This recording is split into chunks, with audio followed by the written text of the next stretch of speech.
বাংলাদেশের সরকারি প্রাথমিক বিদ্যালয় এবং মাধ্যমিক বিদ্যালয়ের প্রায় ৮ লাখ শিক্ষক কর্মচারী তাদের বেতন বৃদ্ধি চান না এবং এই বেতন বৃদ্ধি নিয়ে তাদের কোনো ধরনের আশা আকাঙ্ক্ষা দাবি দেওয়া কোনো কিছু নেই।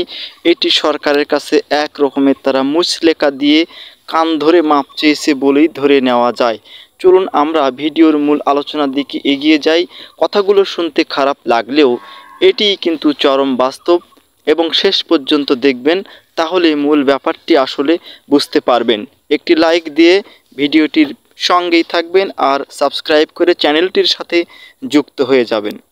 এ পর্যন্ত সরকারি প্রাথমিক বিদ্যালয় এবং বেসরকারি এমপিওভুক্ত মাধ্যমিক বিদ্যালয়ের শিক্ষকরা প্রায় হাজারখানেক আন্দোলনের ডাক দিয়েছেন। এই সকল আন্দোলন যখন ডাক দেওয়া হয় তখন যে সকল ঊর্ধ্বতন কর্তা যারা রয়েছেন, যারা বিভিন্ন সমিতি বা সংগঠনের নেতৃত্ব পর্যায়ে রয়েছেন, তারা আন্দোলনের ডাক দিয়ে থাকেন।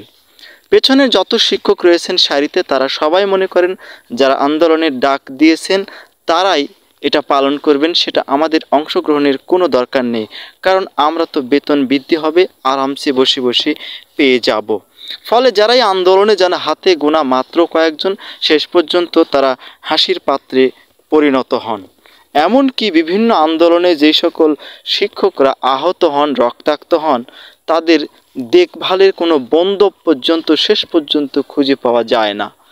যারা শোকজ খান বা যারা বিভিন্নভাবে হেনস্থার শিকার হন, তাদের পাশে শেষ পর্যন্ত কেউ যেন থাকেন না, দাঁড়ানোর কোনো একটি লোক পাওয়া যায় না। এই হচ্ছে শিক্ষকদের আন্দোলনের অবস্থা।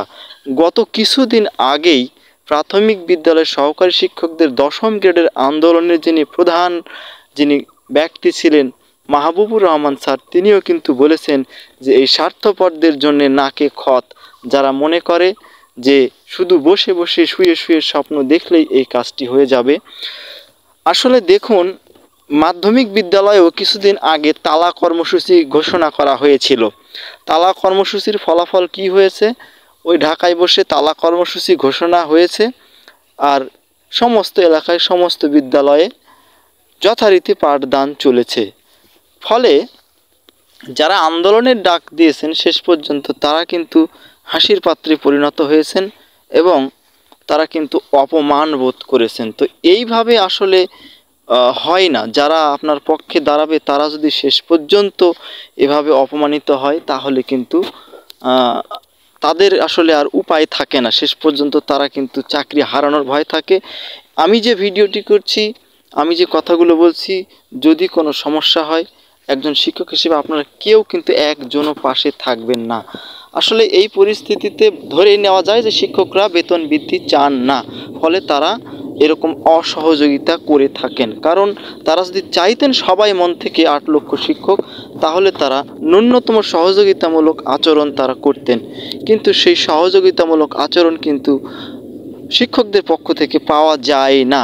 ফলে ধরেই নেওয়া যায় যে শিক্ষকরা তাদের বেতন বৃদ্ধি বা সুযোগ সুবিধা বৃদ্ধি চান না, চাইলেও সেটা ফেসবুকে বা মনে মনে, বাস্তবে নয়। তো সে কারণে আমি বাংলাদেশের সমস্ত শিক্ষকদেরকে যে কোনো ধরনের আন্দোলনে আসতে নিরুৎসাহিত করব, কারণ এভাবে এই স্বার্থপর বেঈমানদের পিছনে ঘুরতে গিয়ে নিজের শেষ সম্মানটুকু হারাবেন না।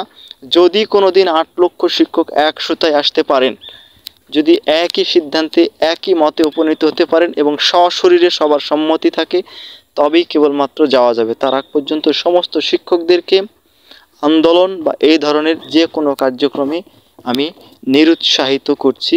অর্থাৎ শিক্ষকরা বেতন বৃদ্ধি চাচ্ছেন না। কেউ এককভাবে গায়ে পড়ে এরকম করতে এসে নিজের বিপদ নিজে সেধে নেবেন না। সবাই ভালো থাকবেন। ধন্যবাদ।